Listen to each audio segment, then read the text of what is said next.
چغلی کیا ہے؟ چغلی کیا ہے؟ یعنی کسی کی بات سن کر کسی دوسرے سے اس طریقے سے بات کرنا کہ دو بھائیوں کے درمیان، دو دوستوں کے درمیان، دو بہنوں کے درمیان اختلاف بھی ہو جائے اور لڑائی جھگڑا بھی ہو جائے تو یہ بہت بڑا گناہ ہے اور بہت خراب عادت ہے۔ یہ مردوں سے زیادہ عورتیں اس گناہ میں مبتلا ہیں۔ حدیث مبارکہ میں چغل خوری کو رسول صلی اللہ علیہ وآلہ وسلم نے گناہ کبیرہ کہہ دیا، یہاں تک کہ ایک حدیث میں یہ آیا ہے کہ چغل خور جنت میں داخل نہیں ہوگا، اور ایک اور حدیث میں یہ آیا ہے کہ تم لوگوں میں سب سے زیادہ خدا کے نزدیک ناپسندیدہ وہ شخص ہے جو ادھر ادھر کی باتوں کو لگائی بجھائی کر کے مسلمان بھائیوں میں اختلاف اور پھوٹ ڈالتا ہے۔ اور ایک حدیث میں حضور علیہ الصلوۃ والسلام نے فرمایا کہ چغل خور کو آخرت سے پہلے، مطلب آخرت سے پہلے اس کی قبر میں عذاب دیا جائے گا۔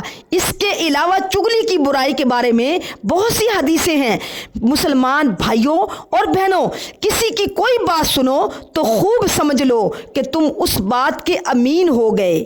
وہ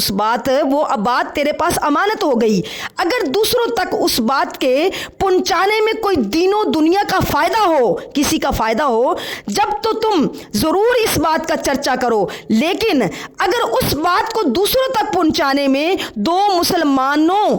مسلمانوں کے درمیان اختلاف اور جھگڑے کا اندیشہ ہو، لڑائی جھگڑے کا اندیشہ ہو، بات نظر آ رہی ہو، تو یاد رکھنا، خبردار، ہرگز کبھی بھی اس بات کا نہ چرچا کرو نہ کسی دوسرے سے کہو، ورنہ تم امانت میں خیانت کرنے والے اور چغل خوری کا گناہ ہوگا، اور اس گناہ کا دنیا میں تم پر یہ وبال پڑے گا کہ تم سب کی نگاہوں میں بے وقار اور ذلیل خوار ہو جاؤ گے، اور آخرت میں بھی عذاب جہنم کے حقدار ٹھہرو گے۔